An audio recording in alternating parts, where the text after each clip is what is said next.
This coffee table is $6,000. I didn't come up with it. I saw it online, I wanted it, and then I saw the price. So welcome to Buyer DIY. In this series, we're going to find a piece of furniture I can't afford and see if I can build it for less. And at the end of each episode, I'm going to tally up the receipts and see if we could make it for less and if it was actually worth it. The original table is solid marble, which explains the price tag and why it probably weighs 300 pounds, but I'm gonna capture that same high-end checkerboard look using standard plywood and wood veneer. The hard part is getting 166 separate pieces of veneer onto a table without the whole grid drifting out of square. I'll show you how I solved that, and it's the only reason this works.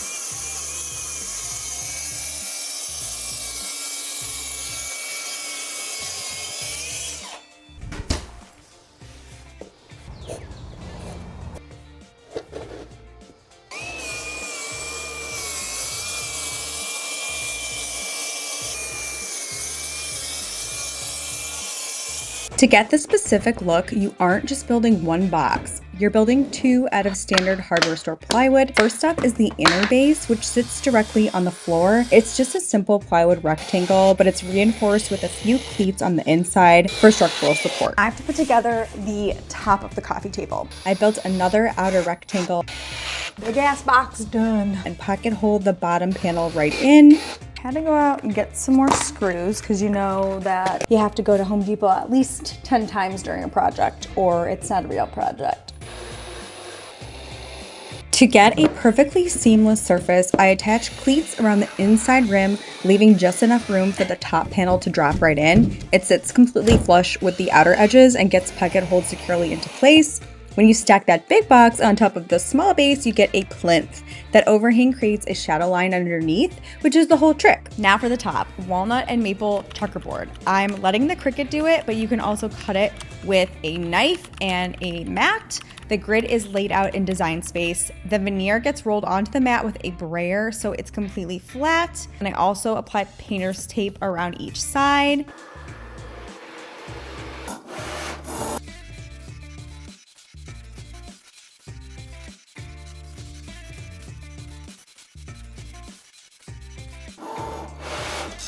It cuts the same size every time. I made 166 of them. If you glue 166 squares down at one time, you're gonna drown. So what I do is I tape the entire grid together exactly how I want it into one sheet. I make sure it's face up and I use painter's tape. And this is before any glue goes anywhere near the table. That's the whole secret, and it works for any inlay pattern you're gonna do, not just checkerboard. So all you need for this part is a foam roller and some wood glue. The glue is regular wood glue. Now I'm gonna spread it evenly over this entire thing and then let it dry for 30 minutes. 30 minutes until it's not tacky at all. You might need a little bit longer than that. That sounds wrong, and it isn't. The heat reactivates dried wood glue, so the iron is what makes the bond. If it's still wet, you get bubbles and the veneer will slide on you. Wave the sheet down on top, put parchment paper over it so you're not ironing directly onto the wood, and press down. This is my first time doing this, and I think it's going pretty well.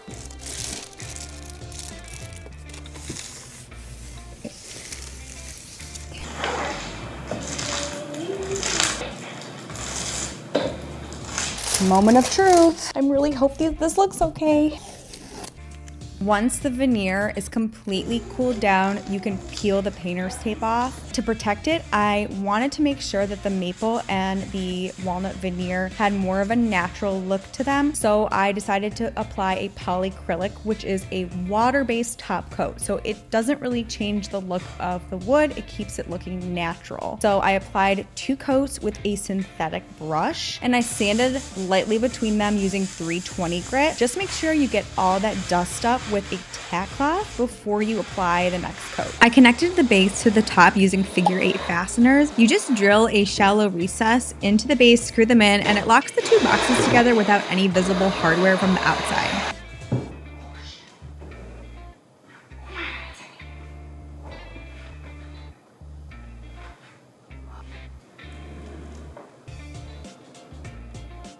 So $6,000 was the number to beat, and after tallying up the fresh plywood and all the wood veneer, I am happy to say that I think we beat it. and I think it looks even better than the original, so I would say that it was definitely worth it. And if you want to build your own, the cut list is linked below. Next episode of Buy or DIY, I'm going to be duping a walnut nightstand, see if we can build it for less.